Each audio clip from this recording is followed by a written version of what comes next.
மருந்திருக்கு தெரியுமா? அதை தினம் அணிந்தால் புகழ் இருக்கு புரியுமா? அதை தினம் அணிந்தால் புகழ் இருக்கு புரியுமா?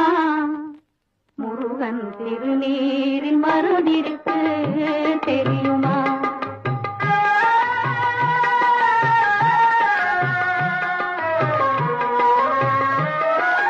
ஆறுமணக்கும் ஐயனின் திருமருந்து, ஆறுமணக்கும் ஐயனின் திருமருந்து, நல்ல அறிவு கண்ணை திறந்து வைக்கும் அருமருந்து.